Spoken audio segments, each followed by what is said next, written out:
Hi students, in the last class we discussed about the unit 1 and we completed the unit 1. In that unit 1 we came across the calculations of the basic 4 constants of a transmission line, namely the resistance of the transmission line, next the inductance, next capacitance and conductance, called as R, L, C, G.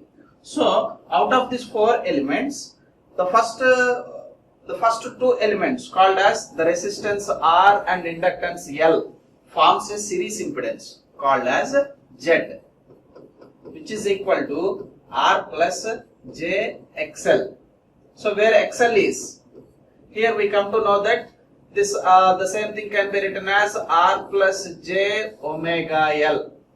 So to find out the transmission line impedance, one should know the value of this R as well as the inductance L.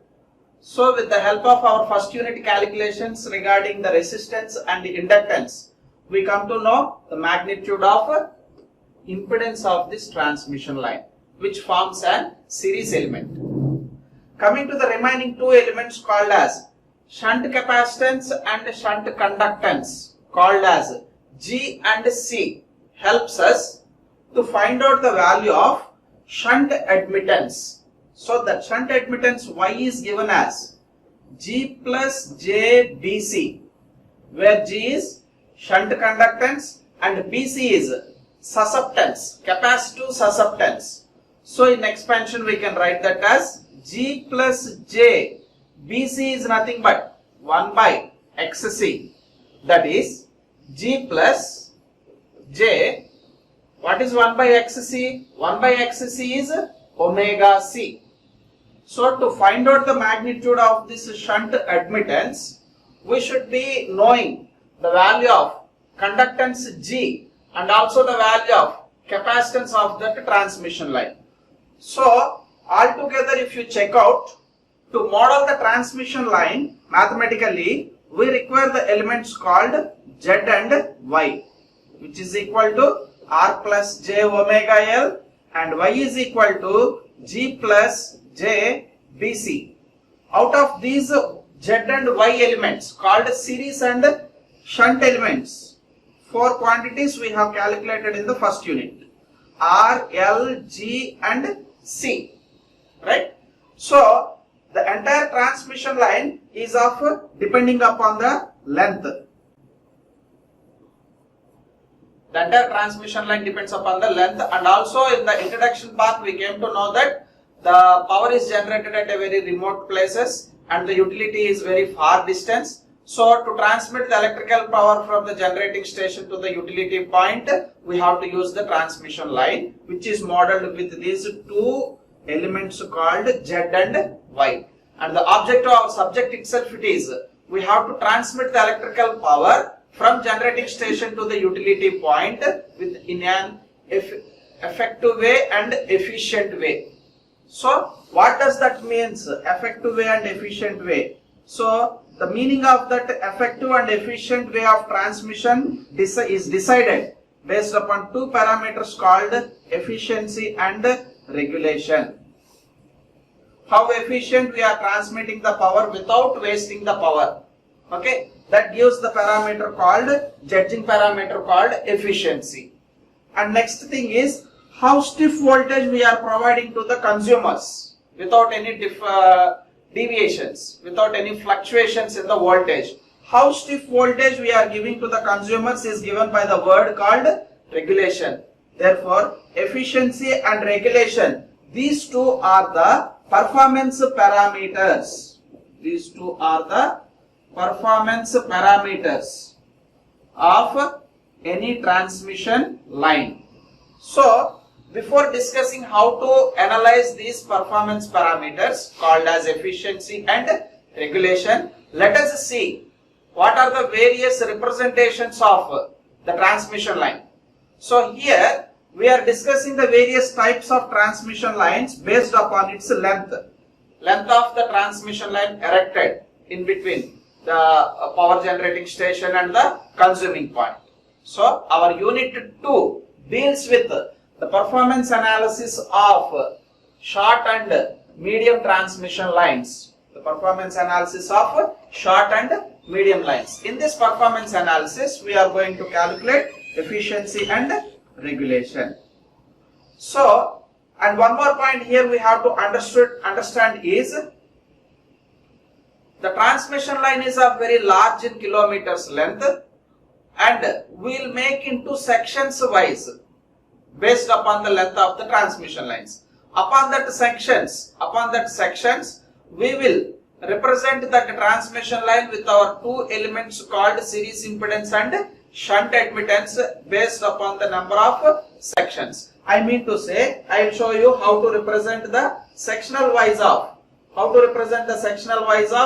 the transmission line with basic parameters. Like if you check the transmission line in a section wise, we can represent like this. Yes. Consisting of first section. These are the 2 points where the power was sending, called as sending end side, with a voltage named as Vs, with a current injected called as Is. These two are having a phase angle of phi s, which creates an sending end power factor of cos phi s. Okay, so these three are the sending end quantities: Vs, Is, cos phi s. And after completion of this small section, which is of certain small length, let me call it as L1, plus second length of the section is identified, and for that second length of the section, I will be calculating the values of 4.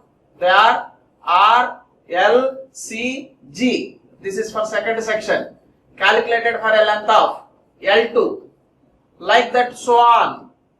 The entire transmission line was divided into n number of sections. First of all those n number of sections are represented with this type of Z and Y, called as, this is the calculation of the resistance for that nth section, called as Rn, Xn, Gn and Bn.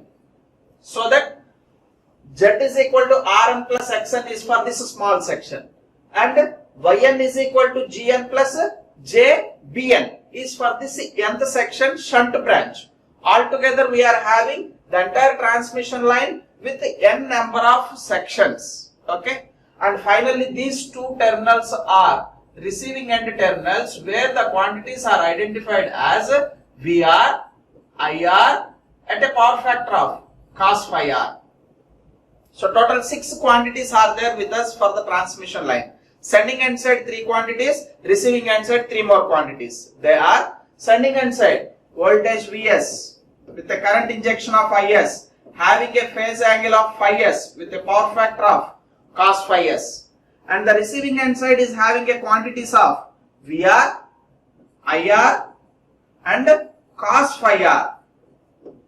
These are the 6 quantities that are available in a transmission line. So if the transmission line is represented in this sectional wise parameters, then we will call that as distributed parameters. Those parameters called as Z and Y are called as distributed parameters. Okay, so depending upon the length, we will select the sectional values of the lengths. Okay, like this. First of all, with the knowledge of what we are having in the unit 1, with that knowledge, using that knowledge, we have to model the transmission line mathematically, right? So this figure also shows you here, this is voltage Vs, this is Is cos phi s, this is Vr and this is Ir cos phi r, with one section of the transmission line assumption as the resistance for that section R, inductance L, so that inductive reactance is XL, capacitance C with a susceptance of Vc and G, altogether Z, and here altogether Y is formed. Observing here, if you observe clearly, these are the sending end terminals with quantities Vs, Is, cos phi s, and these are the receiving end terminals Vr, Ir, cos phi r, Now you may get a doubt. In between this sending end and receiving end side is the entire transmission line is having only one section. Yes. Time being, I have shown the entire transmission line length as one section, and for that section these are the values of R, XL, BC and G. Instead of showing n number of sections, I have shown here one section. So such a representation of this transmission line with one single section is called as, and these elements now we call them as lumped elements. So two types of elements we are having, lumped elements and distributed elements. If the length of the transmission line is very large, then we will go to the representation of distributed elements like section wise, like this. If the length of the transmission line is nominal and also lesser in kilometers, then we will represent the same elements in terms of lumped elements as a concentrated elements instead of distributed elements. So two types. Okay. Now, in order to analyze the performance of any transmission line, first of all we require the modeling of that transmission line mathematically. So that mathematical modeling of the transmission line depends upon purely the length of the line. Now our next discussion is with how we can represent the transmission line mathematically depending upon its length. So based upon the length, the transmission lines are basically classified into three types. They are short transmission line. So once I'll show here, the three lines are short transmission line, medium transmission line and medium transmission line and long transmission line. See here, based upon the length of the transmission line, these are classified into short transmission line, medium transmission line and long transmission line. These are the three classifications of the transmission lines. So in this second unit, we are going to discuss how to analyze, how to model the transmission lines of short and medium mathematically, and how to calculate the performance analysis of this short and medium transmission lines we are going to see in this second unit. And next in the third unit, we will be seeing about this long transmission line. So time being, first of all, these are short and medium transmission lines whose lengths are less compared to the third one. Since the lengths are less, as per our previous discussion, we can model this transmission line with lumped elements. Whereas this single long transmission line will be shown with distributed elements. This is our assumption. Distributed elements. Okay. So once again I am telling, the transmission lines are of three types based upon its length. They are short transmission line, medium transmission line and long transmission line. So comparing these three lengths, this short and medium are somewhat lesser when compared with long. That is why, since the lengths are smaller in lengths compared to the long transmission line, we can show or we can represent the Z and Y as lumped elements. Whereas for long transmission line, it is modeled with distributed elements. So now let us see again what is the short transmission line definitions and what is the long transmission line and medium transmission line definitions. Coming to here, the first one called as a short transmission line, whose length is less than 80 kilometers. We can tell that transmission line is a short transmission line. We can identify that line to be as a short transmission line if and only if the length of the line is less than 80 kilometers. And based upon the operating voltage also, we can tell whether it is a short, medium or long. So if the transmission line is operating with a voltage of less than 20 kV, see here, if the operating voltage is less than 20 kV, then we can identify that line to be as a short transmission line. So these two are the identifying parameters whether that line belongs to short, medium or long. Okay. Since the length of the line is very small, only 80 kilometers and less than 80 kilometers, the quantities called as transmission line constants, what we calculated, resistance, inductance, capacitance and shunt conductance. These are the elements we calculated. We know how to calculate using the first unit formulas. Okay. So for a short transmission line or medium transmission line, for short and medium transmission lines, since the lengths are small, the magnitude of this shunt conductance, which allows a very small leakage currents. Okay. So those small leakage currents magnitudes are, the leakage current magnitudes are 0. We can consider them to be very small, can be considered as 0. Then if the current is 0, I can say that element to be open circuited element. Open circuited element. Okay. If that element is open circuited, no need to represent that element. Since this G comes under the shunt branch, in the figure if you can see, I have not shown the shunt branch. If at all if I want to show, then I have to show like this. The shunt branch consisting of here two branches. First branch is of capacitance and the next branch is of conductance. That is with resistor and capacitor. Right now I have not shown for this short transmission line because the length is very small, and also we design our insulators or tower structures such a way that they will allow very small amount of leakage currents. They are highly reluctant.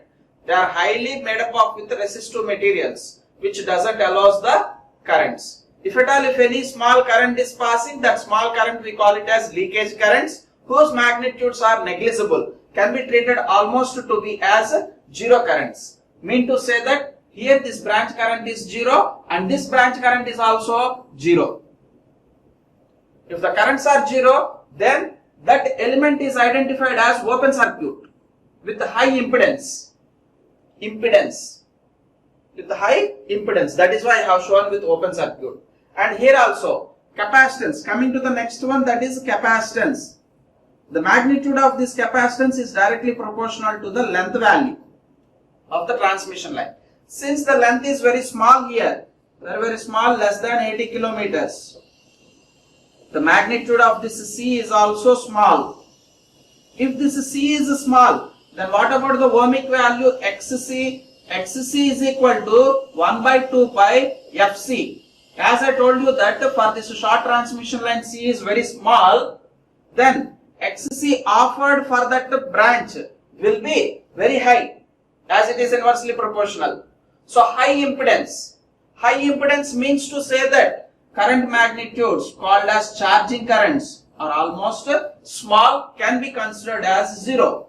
That is why the charging current here you can consider it as 0, IC, and leakage current here also it is assumed to be 0. Leakage current is 0 and charging current is also 0. As the currents are zeros, the ohmic values offered by that paths will be very high, can be considered as open circuit. These are the features of open circuit. What are features of open circuit? The features of the open circuit's characteristics are, the open circuit features are, current should be 0 and impedance ohmic value should be very high, almost infinity. These are the features for an open circuit. That is why current is 0, which offers large value of ohmic values. Then we can consider these two elements which forms shunt branch can be neglected. That is why not shown here in our figure. Okay. So finally what I mean to say is, out of these 4 elements called as resistor, inductor, capacitor and conductance, these 2 are neglected. And the only parameters available are resistor and inductor. That is why this entire figure, if you show, if you observe this entire slide, the only thing what we have observed is, the only thing what we have observed in this short transmission line is only with two elements. Those two elements are resistor and inductor, like this, neglecting the shunt branch. With these two we can get the series impedance called as Z. This is the way how to represent the short transmission line, as simple as that. So I'm giving you the summary. The short transmission line will have only two parameters which forms the series impedance called as R plus J omega L, whose unit is ohms, and these are assumed to be lumped elements. Okay, and next is Y is shunt admittance. Y is neglected because their ohmic values are very high. Okay, since ohms value is high, mho, reciprocal of the ohm, will be very small, negligible. That is why we neglected this Y.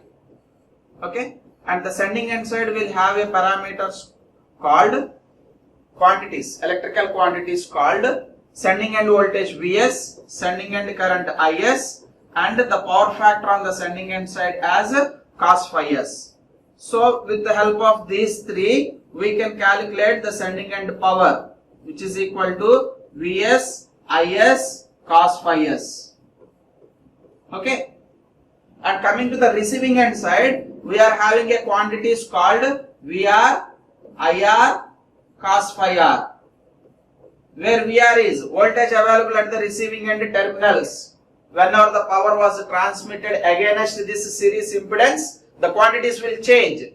If the quantities are changed, then Vs is converted to Vr, having some drops. Okay, so that is Vr, receiving end voltage, with the current defined as IR. Therefore, the current here it is IR, and the current here it is IS, and the angle that was existing between this Vr and IR is phi r, phase angle phi r. Cosine of that phase angle is called as power factor. With the help of these three values that are available on the receiving end side, we can calculate the receiving end power, which is equal to Vr Ir cos phi r. Hope all of you understood the terminology that we are using in the short transmission line. So blindly we can tell that in a short transmission line only one element is present, that is a series element called as R plus J omega L, where R is equal to rho L by A in our calculation, and L is equal to 2 into 10 power minus 7 ln of dm by ds. Okay, and next Y is neglected, and next parameters, that is electrical quantities, are identified. Total, if you calculate total 8 quantities, 4 quantities on the sending end side, 4 quantities on the receiving end side. What are they? So voltage on sending end side Vs, current on sending end side Is, power factor cos phi s, and next the power Ps is equal to Vs Is cos phi s. Total 4 on the sending end side, and similar quantities are available on the receiving end side also as 4 more quantities, Vr, Ir, cos phi r, and Pr. Okay, these quantities has to be identified after knowing Z value, right? This is the way of mathematical representation of short transmission line. Okay, next coming to the second one, that is medium transmission line. The second classification of the transmission line is medium transmission line. So this medium transmission line is identified based upon the length whose value is greater than 80 kilometers and less than 120 kilometers. Okay, the length varies in between 80 and 120 kilometers. If the line belongs to this category of the length, then we can call that as a medium transmission line. Also, we can identify in another way, that is its operating voltage must be in between 21 kV to 100 kV. Previously, for short transmission line, the operating voltages are identified to be less than 20 kV. Now, the operating voltage, if at all, if the line is operating in between this 21 kV to 100 kV, then we can consider this as medium transmission lines. Okay. So the medium line is identified with one more parameter called operating voltage, whose voltage is greater than 21 kV and less than 100 kV. Okay. So this is about medium transmission line identification. After once identifying that the line is a medium transmission line, then we have to model that transmission line mathematically. So mathematical modeling is nothing but representing the transmission line as a lumped element. So here also the medium transmission lines are represented with lumped elements as a concentrated elements. Okay.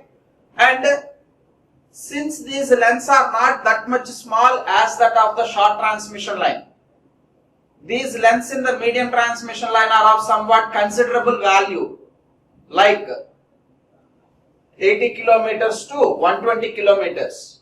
Then the representation of this medium transmission line is important. It consists of series branch elements called Z, which is equal to R plus J omega L, which we have discussed in the short transmission line also. Like that, medium transmission line will also have the Z value, which is equal to R plus J omega L. Coming to the shunt admittance Y, it will be formed with only capacitance. Okay. So the fourth element called as conductance is still negligible in the case of this medium transmission line. So finally, this Y whatever we have calculated can be written as 0 plus J 1 by XC, that is equal to 0 plus J 1 by XC is equal to omega C. This is our calculation part. So we require three values in the medium transmission line. What are they? R, L and C. In the first unit we calculated with the formulas. What are they? Resistor R is equal to rho L by A and inductance L is equal to 2 into 10 power minus 7 ln of dm by ds. And the last capacitance C is equal to, I am writing here, the capacitance C is equal to 2 pi epsilon naught divided by ln of dm by R. With these formulas we should calculate, with these formulas we can calculate the resistance R, L and C. Once calculating R, L and C, we can formulate this transmission line mathematically as like this. Representation as Z. Okay. And now the representation of Y will have only one element. That element is called as Y is equal to BC. 0 plus J BC. Now here the case study arises. Based upon the placement of this capacitor, further this medium transmission line is classified into three types. If the capacitance is placed as a lumped element at the end of the transmission line, nearer to the receiving end side, we call this method as end condenser method. So medium transmission line is now going to represent it with three ways. In that, the first way is based upon the capacitance location. If the capacitance is placed at the end of the transmission line, that is nearer to the receiving end side, we call that method as end condenser method. And if the same capacitor was divided into two parts, and one part is placed at the receiving end side and the other part is placed at the sending end side, such a structure is called as pi, because it looks like a pi structure. So here I will put that Z. Here I will put this half part of the Y and half part of the Y. Such a representation is called as pi representation. So second one is nominal pi. And the third one is, instead of splitting this capacitor and placing them on either sides of the transmission line, if we place that entire capacitor at the midpoint of the transmission line and the series impedance was divided into two parts, one before the capacitance and one after the capacitance, then we call it as nominal T. Nominal T. So time being I am showing you the figures, how nominal T looks like. Yes, this is nominal T. We will discuss in detail in the next class. In the nominal T, the entire impedance was made into half so that it becomes Z by 2, and here also it becomes Z by 2. Each one is located on either sides of the capacitance, and the entire capacitance is placed at the midpoint of the transmission line. Such a representation is called as T representation. Z by 2, Z by 2 and entire Y. So second way of representing this medium transmission line is nominal T. And the third way of representation is nominal pi. What is nominal pi? Yes, the entire series impedance is formed with a lumped fashion located there, and the admittance called as capacitance. Capacitance was divided so that this becomes Y by 2 and this also becomes Y by 2. Okay. So with this half values of the capacitors, we can locate them, one at the receiving end side and the other at the sending end side. Looks like this pi structure. That is why it is called as nominal pi. In the next class, we are going to see in detail how to calculate the performance of this short and medium transmission lines. So in unit 2, we are going to see the performance analysis of the 4 structures. What are they? Short transmission line. Next, coming to medium transmission line, end condenser method, where the capacitance is placed at the end side of the transmission line. Next, nominal T and nominal pi. If you come across all these 4, we will complete this unit 2 in analyzing the performance of those 4 structures. Okay, thank you.